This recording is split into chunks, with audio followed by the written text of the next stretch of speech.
Fala macacada, tudo bem com vocês? Hoje eu quero lhes apresentar uma área super interessante da biologia e que tem ajudado os pesquisadores há muito tempo no estudo da evolução biológica. Mas não só nisso, tá? Como eu vou falar nesse vídeo também. Que área é essa, hein? É a genética de populações. Bem, no começo do século passado, a teoria da evolução de Darwin sofreu o forte impacto das novas descobertas da genética, iniciadas lá atrás com a divulgação do trabalho de Mendel. Tornou-se claro então que a matéria-prima da evolução são os genes, e as suas leis de transmissão de uma geração a outra agora se davam a nível populacional. A união dessas ideias, ou as ideias de Darwin, com as noções exatas da mecânica da transmissão do material hereditário, originou a teoria moderna da evolução, também conhecida pelo nome de neodarwinismo. As grandes sínteses empíricas desta visão renovada da teoria da evolução foram feitas sempre nas décadas de 30 e 40, por três grandes e importantes nomes da ciência. O primeiro deles foi Dobzhansky, na sua obra clássica Genética e a Origem das Espécies, seguida por Huxley em Evolução, uma síntese moderna, e por fim Mayr em Sistemática e a Origem das Espécies. A ausência de um bom conhecimento da genética no tempo de Darwin não o impediu de elaborar a sua teoria sobre a origem das espécies, mas havia deixado um vazio que já foi preenchido nas 3 primeiras décadas do século XX, com os conhecimentos que viriam a se constituir naquilo que hoje é chamado de genética de populações. A genética de populações, ela estuda as manifestações da herança no nível populacional. Ela trabalha com modelos, ou seja, representações simplificadas de uma realidade, usando para isso os elementos que participam do próprio fenômeno, como genes, genótipos, fenótipos, gametas e etc.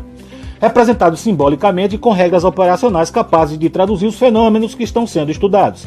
Estas regras, em geral, estão sujeitas a princípios matemáticos e estatísticos, de modo que os modelos são chamados de modelos matemáticos.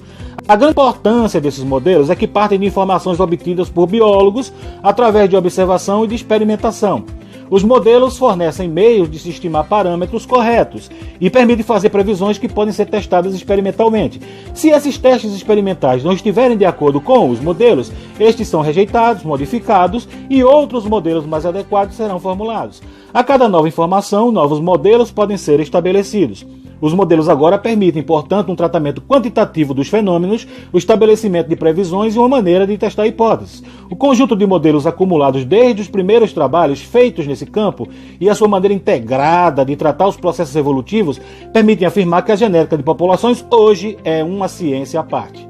A primeira publicação relativa à genética de populações foi uma simples nota publicada na revista Science, por Hardy, o mais importante matemático inglês do século passado. Esse trabalho se deve a questões levantadas por um famoso estatístico Yuli, numa conferência pronunciada pelo geneticista Punnett na Sociedade Real de Medicina. Yuli declarava que se um alelo dominante fosse introduzido numa população, sua frequência deveria aumentar até atingir o valor de 0,5, fazendo com que a relação entre os fenótipos dominantes e recessivos fosse de 3:1.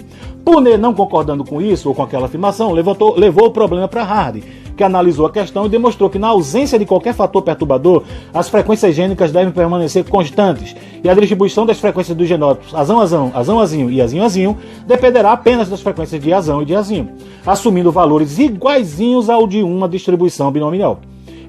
Essa distribuição de frequências criou o equilíbrio genético das populações. Mais tarde, verificou-se que o mesmo resultado já havia sido publicado em janeiro de 1908 por um médico alemão chamado Weinberg, num estudo sobre a herança em gêmeos. Assim, hoje, esse equilíbrio genético é conhecido na literatura como o equilíbrio de Hardy-Weinberg. Um outro aspecto que preocupou os geneticistas da época, em termos populacionais, foi o efeito do endocruzamento na distribuição das frequências genotípicas. Esse aspecto foi tratado independentemente por James e Pearl em uma série de trabalhos publicados de 1912 a 16.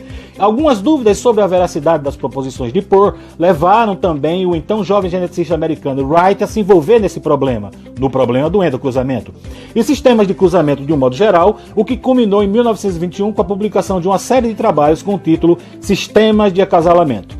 Wright, então, tornou-se um dos mais importantes teóricos da genética de populações, juntamente com Fisher e Haldane. Fisher, além de ter sido um pioneiro da genética de populações, também fez inúmeras contribuições extremamente importantes à estatística. Já Haldane, que era professor de bioquímica em Cambridge, desde cedo manteve interesse por problemas de genética e a partir de 24 iniciou uma série de publicações sobre genética de populações, centradas agora no estudo da seleção natural.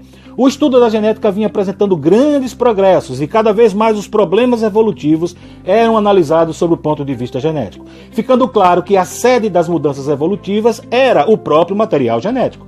Cada caráter usado para definir uma população, raça, espécie é, portanto, um caráter hereditário. Estudar as mudanças evolutivas a que esses caracteres estão sujeitos é estudar as mudanças que ocorrem no próprio material genético. Trabalhando com genes, é possível estabelecer modelos matemáticos para estimar as frequências dos mesmos e prever as mudanças que podem ocorrer quando submetidos à ação dos agentes evolutivos. Assim, a essência do processo evolutivo é retratada pela genética de populações, que por volta da década de 30 já tinha suas bases completamente estabelecidas. Fisher havia publicado o seu livro A Teoria da Genética da Seleção Natural e Wright também publicava um longo artigo na revista Genetics, intitulado Evolução das Populações Mendelianas. Haldane, em 32, publicava As Causas da Evolução. Outro grande impacto teórico experimentado pela genética de populações foi na década de 60 e 70, devido aos avanços da genética bioquímica. O problema apareceu com a descoberta de uma quantidade inesperadamente alta de polimorfismos proteicos, e a resposta, proposta principalmente pelo biólogo japonês Kimura, foi a teoria neutralista da evolução molecular, segundo a qual esses polimorfismos seriam uma espécie de ruído de fundo de um processo evolutivo. A disponibilidade recente de informações sobre filogenias genéticas tem aberto novos horizontes, especialmente com o desenvolvimento da teoria da coalescência. Em todos esses avanços teóricos, a linguagem usada principalmente nas demonstrações matemáticas e estatísticas não era acessível para quem não tivesse algum tipo de preparo nessas áreas. O problema foi facilitado pelo aparecimento então de livros-textos, como o de Hogben em 46, o de Xing-Chun Li em 48, Kemp Thorne em 57, Falconen em 60, com a introdução da genética quantitativa, criando agora uma sub-área da genética de populações chamada genética quantitativa. Kimura em 70, Ney em 87, Clark em 89, Smith em 89 e tantos outros daí para frente.